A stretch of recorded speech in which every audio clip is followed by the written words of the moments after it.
Hello and welcome back to that handicapping show at bloodhorse.com. I'm Tom LaMarra, joined by Pete Denk, and we're at Keeneland a few days before the Toyota Bluegrass Stakes. Looks like it might be a wet day on the Thursday, drying out Friday. A little bit chilly on Saturday, but should be dry for the Bluegrass. Full field of 14 in this race. The first time I looked at it, I liked a lot of horses. I was able to narrow it down to one because I don't want to spend a whole lot of time ripping up tickets. Pete, how do you see the race shaping up in this race? This is a very challenging race from a handicapping standpoint. Not only do we have a full field of 14, but it's on Keeneland's poly track, which is just such a unique surface in terms of what kind of horse is going to like the track. So far this meet, and this is often the way it is here on the poly track, fitness is a big deal, I find, on this poly track. And we're going 9 furlongs today. Many of them are doing it for the first time. There are almost 14 different ways you could go in this race. I don't know about you. I couldn't really throw too many horses out. And this race has a history of producing some good-priced winners. The horse I want to start with that I think is going to be a price is the 3-horse Undrafted. He's by Purim. He is trained by Wesley Ward. And, at face value, this horse looks like a little bit of a sprinter. He has won going 2 turns on the turf at Gulfstream. And notice that Wesley Ward took the blinkers off this horse his last 2 races. And I actually really liked his third-place finish in the Swale. The pace scenario in this race looks a little bit unpredictable to me, but I just want to throw out what I think is going to be a pretty good price shot, maybe 10 to 1 or more. I think Undrafted is interesting from the 3-hole. He'll be able to use his natural speed to break, and I could envision him getting a pretty good trip and maybe getting overlooked in the betting here. Yeah, he looks like a horse that should be near the lead or perhaps on the lead. Of course, with this 14-horse field here, there could be some traffic problems, which could make life a little bit rough on the closers. We've seen it before. This could turn into a jackpot race if the pace falls apart and horses just fly out of nowhere. I settled on Java's War. I really wanted to pick a price in this race. I don't think he'll be any more than maybe 4 to 1 for Ken McPeak. Ran a pretty good second behind Verrazano in the Tampa Bay Derby, and he finished well ahead of Falling Sky, who is in the Arkansas Derby and should be, I would think, probably among the top 4 choices in that race. Ran a real nice third here in the Breeders' Futurity on this surface last year.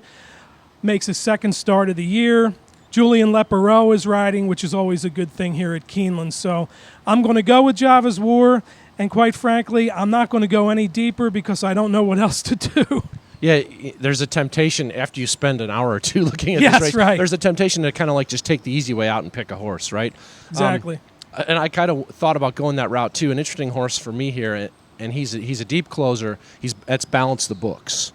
Chad Brown brought him back in the Spiral and tried Polytrack his first race of the year. I thought he looked a little fresh in there. He was closer to the pace than he's usually been, and he absolutely didn't fire in the stretch at all. But if you look back on his 2-year-old form and the way that horse was closing on the turf, he is the type of horse that we've seen come to Keeneland and come storming down the stretch and run by them all.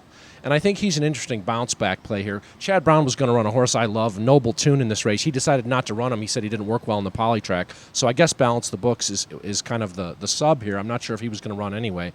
But I think he's an interesting horse that if he reverts to his previous form, he can win here, and I think he's going to be a price. Okay, so who is your top pick in the race? I am going to take the easy way out, and, I like a lot of horses here. I like Radillic. We should talk about him really quick. He drew the 13 hole. He's been absolutely dynamic on the turf. But the 13 hole in a race where a lot of different things could happen, Edgar Prado's on him. I can't take a short price on Radillic because I could see a lot of bad things happening to him from out there. I think he's super talented. I'm gonna take Balance the Books for the purpose of this show and hope he bounces back and just runs by them all. And hopefully I don't have to worry about what's happening up front because I think a lot of horses could have some trouble here going into the first turn, and hope he gets a smooth journey. I do agree with you on that, and I think whoever makes that move on the far turn, I think, is probably in the best spot. So, loaded Bluegrass, and we wish you the best in that race. Also, a quick look at the Arkansas Derby, of course. Another major race on Saturday at Oaklawn Park. I looked at the race. I went with Oxbow from the 10-hole. He's outside, but he's got great tactical speed. I think he's the fastest horse in the race. What do you think? I like your pick of Oxbow. I thought he got less than ideal rides in his last 2 trips. I thought he moved early, and I thought he moved very wide in his last 2. Gary Stevens gets on board this week. He's interesting to me. He's not going to be my pick in this race. I'm going to go with Overanalyze, and hoping the suddenly resurgent Remsen form can continue. Last week we saw Normandy Invasion, who was second to Overanalyze in the Remsen, run a really nice race in the Wood Memorial and kind of validate the big figure that race got. That figure was solid. We just have had some disappointing runs come out of it. Overanalyze goes second off the layoff here, and he appears to be working well since his dud in the Wood. I'll play him to bounce back here at what I think should be a solid price. He picks up Rafael Bejarano. It's another really good race, though. All right, so we've got Oxbow and Overanalyze from the 2 outside posts in the Arkansas Derby. Lots of other graded stakes this weekend at Keeneland and at Oaklawn and at other tracks around the country. We hope that you have a great weekend. Once again, we thank Briss for the past performances. For Pete, I'm Tom. We'll see you next time on That Handicapping Show.